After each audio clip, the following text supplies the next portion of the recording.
Okay, thank you. Welcome back to the Community Outcomes meeting. So we've now reached item number 7 on the agenda, which is entitled the Strategic Policing Requirement. And this is something that, as a Police and Crime Commissioner, indeed, West Yorkshire Police have got to have regard to in terms of the legislation that sets out issues under the SPR, or Strategic Policing Requirement as it's called. And you know, it covers areas around resilience and threats, and as clearly links into the more higher end major threats and harm. So I'll hand over to you to give an update under this heading. Thanks. Okay, Richard. Yes, so I noticed on the agenda it actually says deferred from December 2019, so that's my apologies that I did actually know that the force management statement was going to include the strategic policing requirement moving forward, and it was about working a bit smarter, if I'm honest with you. But what we should be assured by, what we should be assured by is that it will actually come under the scrutiny of the HMIC FRS as well moving forward as well, so it will of course give us that further reassurance. But the strategic policing requirement was initially published in July 2012. It's been amended in 2015 to add CSA, child sexual abuse. In the case of West Yorkshire, each element of the SPR is relevant, so we do have to have due regard to it all. Yeah. And the SPR is focused on strategically what the force needs to achieve rather than how they should achieve it. It's rather a lengthy document. I did write it myself, so I know that. So I will pull out with certain elements, and we've also discussed certain elements today. So if there's any parts that you wish me to go over more, please just say so. Okay. But the SPR is broken into two areas, A and B. A is the strategic threats, so terrorism, serious and organised crime, cyber security incident, public disorder, civil emergencies, and CSAs have been added on. And part B are the 5 Cs, which is capacity and contribution, capability, consistency and connectivity. So the report that I've done actually just outlines in each of those areas where I could to show capability and capacity. But as I'm sure as you can imagine, there is a lot more detail that could be put behind all those areas if the need should have to be there. So in relation to terrorism, of course, Mr Davidson's been here already and he's given that full update. So I don't propose to go over there, but as you know, as the host force or the region for counter-terrorism, we are well capable within our area. And then if I move swiftly on to serious organised crime. So West Yorkshire Police, with key partners, delivers the Home Office Serious Organised Crime Strategy through Programme Precision, which obviously channels that through the 4 Ps, protect, prepare, pursue, for example.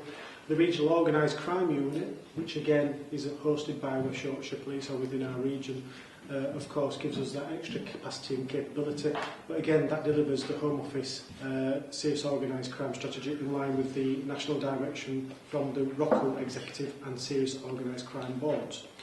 The capabilities provided are part funded by the Home Office and the Regional Force Chief Constables / OPCC, I'll point out, but the scale of each ROCU depends on the funding contribution from each of those elements.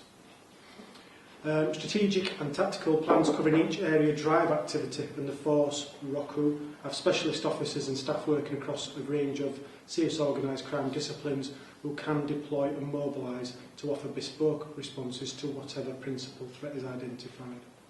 So with regards to capability, West Yorkshire Police have adopted a threat desk model of analytics to understand the strategic but also operational threats affecting communities. Activity is coordinated through both a local and force level tasking system that ensures the correct resources and skills are available to tackle the highest scored threats. The Yorkshire and the Humber, which is quite handy, have also adopted the same threat desk model as West Yorkshire, which again identifies those strategic and operational threats. So those threats are then prioritised in line with the regional forces strategic intelligence assessments, which are also cognizant of the National Intelligence Assessment.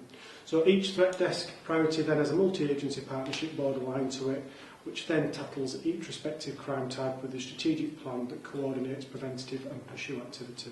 So really, really capable with the capacity there as well. The ROCU have a coordinating function between the National Crime Agency and forces regarding large-scale serious organised crime inquiries where there's a local, regional and national crossover, and the ROCU act as our gatekeeper for forces wishing to access the NCA and their assets through a recognised tasking process. So again, we have that connectivity as well. So in regard to consistency, programme precision delivers everything that we need within the force at every level. An executive steering group comprising of senior officers and stakeholders is in existence. At force level, the Silver Serious Organised Crime Threat Meeting assesses threat across the force and across the thematic areas to ensure a proper evaluation of risk based on all available data, and then right down to Bronze Serious Organised Crime delivers the local element that we need there. Connectivity is through programme precision. We know that around the table there's a significant number of partners and the benefits of that there. So, National Cyber Security Incident. The ROCU again hosts the Regional Cyber Crime Unit, so the RCCU, and that delivers the National Cyber Security Strategy through the nationally recognised 4P model, again, that we've just discussed. Again, capability comes within the ROCU, the part of a national network which is regionally based, and they are the only national asset outside of counter-terrorism policing that has a mature, dedicated tasking model which is governed by the NCA, the National Crime Agency. Again, consistency and connectivity. The RCCU is connected to the National Cyber Crime Unit, which can, with other units, be mobilised through a triage incident and coordinating task gateway. So again, it's those mature partnerships existing between Cyber Protect, local resilience forums, which enable a response across force boundaries.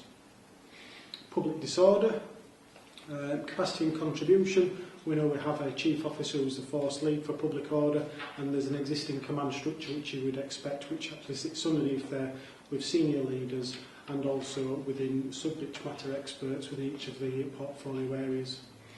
As a force, we have a requirement to mobilise and deploy 15 PSUs at a point 48 hours after a request has been made. The force adopts the best practice of training on a ratio of 3:1, so over a 12-month period we'll train and retain 45 PSUs, which is 1,125 officers, considerable investment in our training.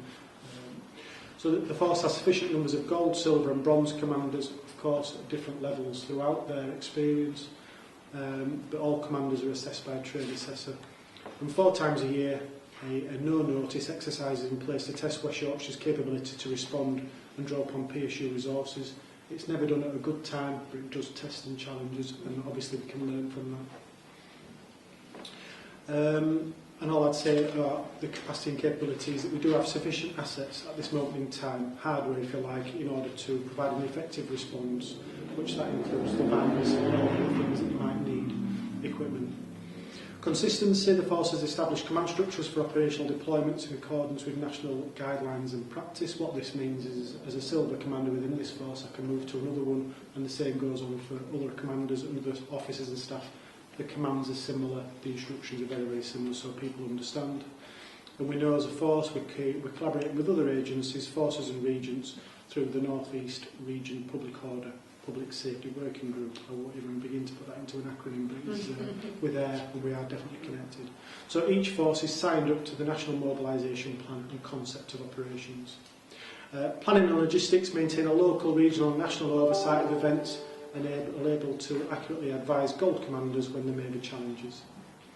So civil emergencies, the force provides the secretariat and coordinating function for West Yorkshire Prepared, the multi-agency mechanism mandated by the Civil Contingencies Act 2004 to mitigate the risks identified in the National Security Risk Assessment at the local level. As such, we are at the centre of that. We do have the capacity and capability and understanding as well.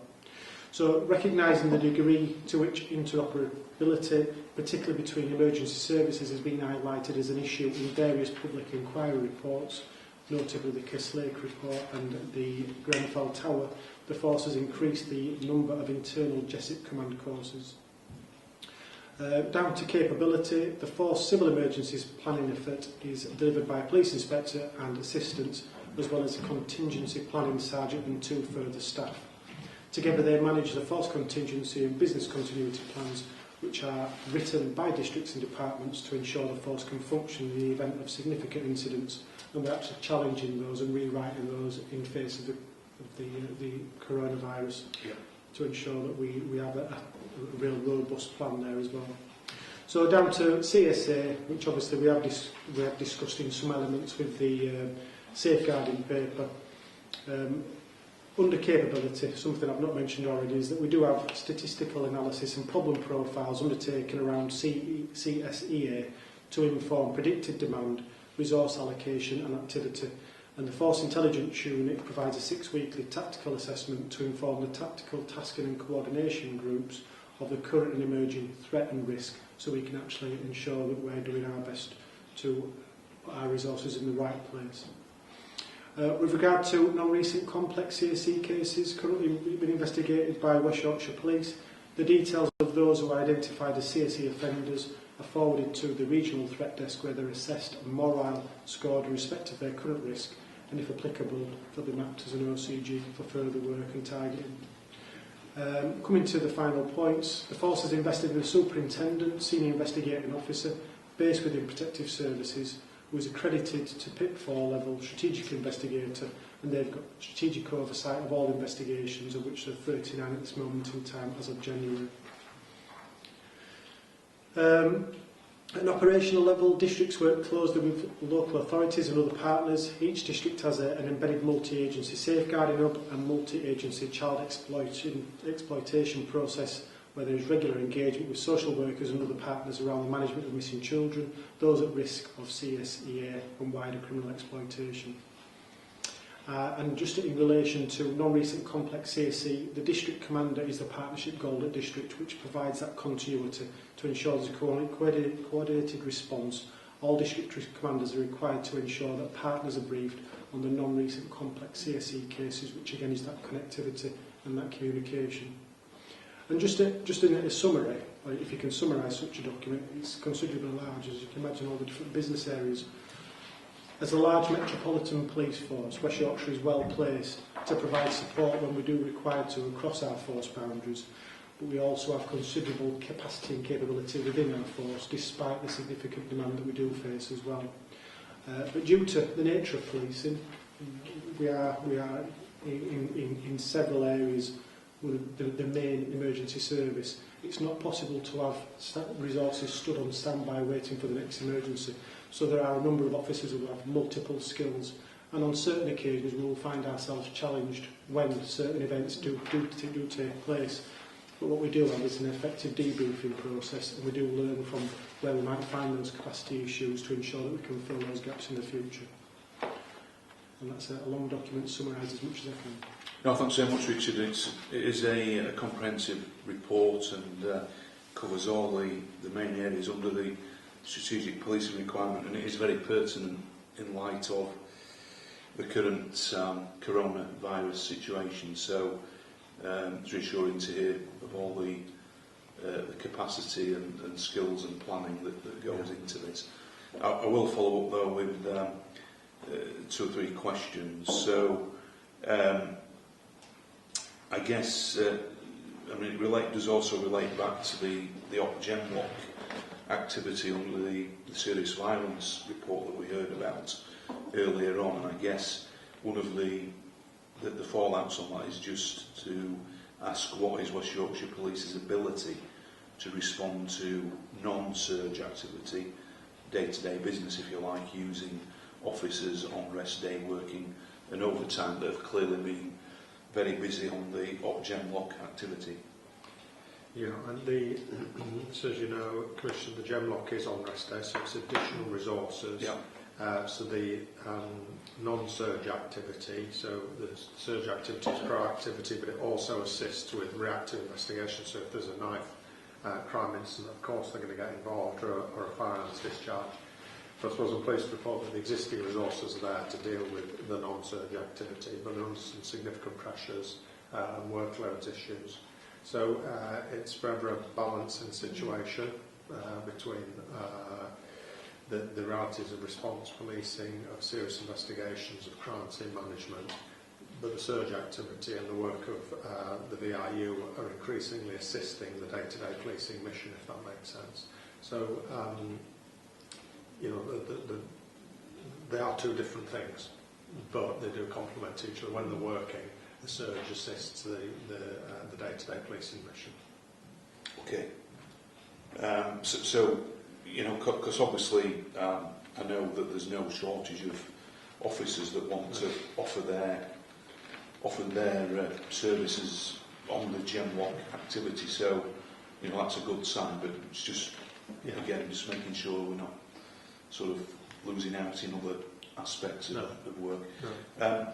On the cyber element that you've touched on in the report, as you've said, we've got some really good established operational structures now within West Yorkshire and the region, for that matter.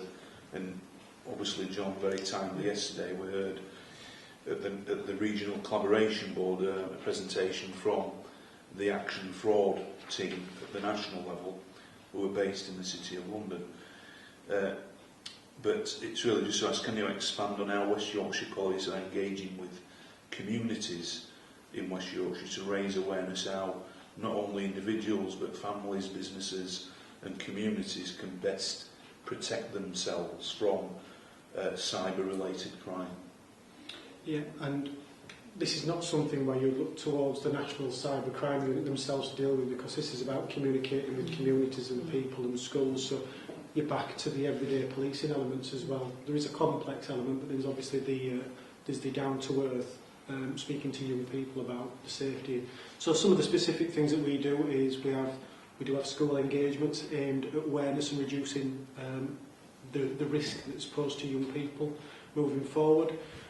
We have events with hard to reach communities or harder to reach communities, but then we also attend other meetings such as pro-bus clubs with elderly people who we know may not be as aware of the potential for cyber attack or for fraud which can occur online. We have sessions with teachers, which is really, really important to ensure that they can identify when matters might be getting out of hand. Sessions at universities, again, to reduce the vulnerabilities of phishing and fraud and other elements. We have collaborations with chambers of commerce to support small businesses as well, which is really important. But then we also have a senior leadership buy-in within our districts as well. So we talk about this, we ensure that it's high on the agenda, even though it's not seen, it's something that we're actually aware of. And we also collaborate with the Cyber Helpline to enable interactive problem solving as well, and advice from volunteer experts as well. So there is a whole host of things out there which range from the really complex down to a PCSO visiting a school and explaining what could happen if young people are involved in cybercrime. And is that Cyber Helpline, is that a national? I believe so, yes. Yes. Yeah. And just to make you aware, I've recently got involved with the North East Business Resilience Centre, which is working more widely, particularly with businesses, around how they can sort of help and not only protect themselves, but from a sort of private sector business angle, really get much more involved. Clearly, they employ many more people involved in technology, and it's how we can harness that increasingly within policing. The VIU for violence, the Business Resilience Centre for crime prevention outside, again, got great expectations and hopes for it, as we've seen. There's some really good work there just starting off, and the access for all different levels of business, plus crime prevention, plus an element of reporting. I think it'll be good for West Yorkshire and good for the region. Good. And then I'll just touch on, so in the report, quite rightly, you touched on the issues around child sexual abuse and the good, very good and detailed work that's going on in West Yorkshire Police regarding historic and current investigations into exploitation. And the multi-agency response to child sexual abuse in the family environment. As you know, there was a joint targeted area inspection, a JTI for short as they call, published in February last year, but it highlighted a number of concerns regarding the response to child sexual abuse in the home environment in particular, and the report highlighted that the majority of child sexual abuse is in the home, and that some agencies were not adequately equipped to deal with those issues. Can you tell me what West Yorkshire Police are doing in relation to those areas of concern raised in that report? Yeah, so we've had long-standing child protection establishments and processes across West Yorkshire that you're very familiar with around interfamiliar abuse. And so that hasn't gone away, that's still there. In terms of public perception and oversight and scrutiny, yes, the non-recent CSEA and the recent ongoing CSEA in street-based abuse has had a high profile, but it hasn't meant that we've changed or minimised the approach that we've taken to interfamilial sexual abuse of children. So the processes and structures and training are all there, and it's part of the safeguarding teams.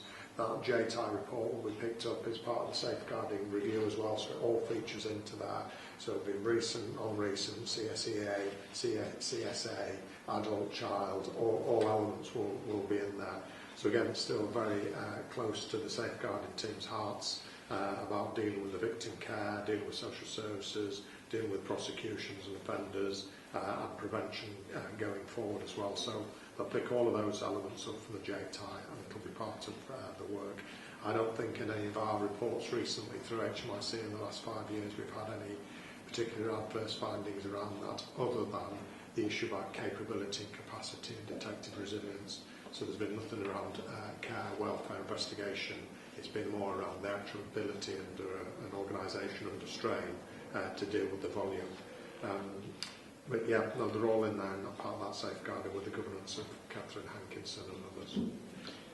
Yeah, no, thanks for that. I mean, you know, as you're aware, each of the districts have got their own multi-agency hubs, and that joint working is crucial in this area. So, you know, clearly working with our partners to address where some of those concerns were raised is really important, even though, yes, individually, clearly we've got specific responsibilities, but we know that if all the pieces of the jigsaw are not working properly, the ultimate outcome is often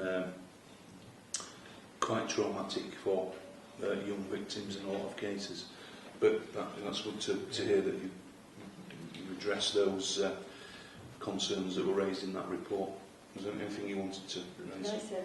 Reassuring paper. Thank you. Okay, thank you for that.